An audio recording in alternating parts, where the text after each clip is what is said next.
Chapter 9 from the Absent Author. Mr. Linklater unlocked the door and shoved it open. A man with curly blonde hair stared back at them. He was sitting in a chair with his feet tied in front of him. His arms were tied behind his back. A towel was wrapped around his mouth. "Oh my goodness!" Mr. Linklater cried. Everyone rushed into the room. Dink ran behind the chair to untie the man's hands while Josh untied his feet.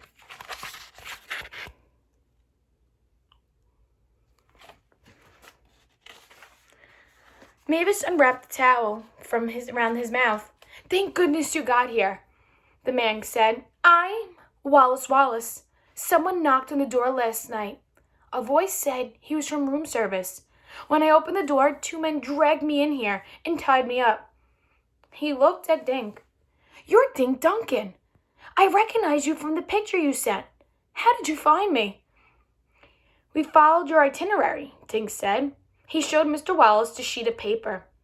"We got it from Mr. Paskey and used it as a trail. The trail led us to this room." "I'm so sorry I missed the book signing," Wallace said. "As you can see, I was a bit tied up." He smiled. Then he rubbed his jaw. "My mouth is sore from that towel. I can't believe I was kidnapped, and I can't wait to get back to my safe little cottage in Maine."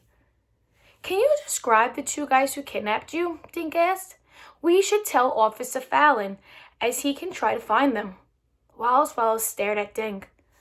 "The 2 guys? Oh, well, I don't think I'll—" "Hey!" Ruth Rose suddenly yelled. Everyone looked at her. "What's the matter?" asked Dink. "You look funny, Ruth Rose." Ruth Rose was staring at the red scarf draped around Mavis's neck. She pointed at the man who'd been tied up. "You're not Wallace Wallace." Then she looked at Mavis Green. "You are," she said quietly.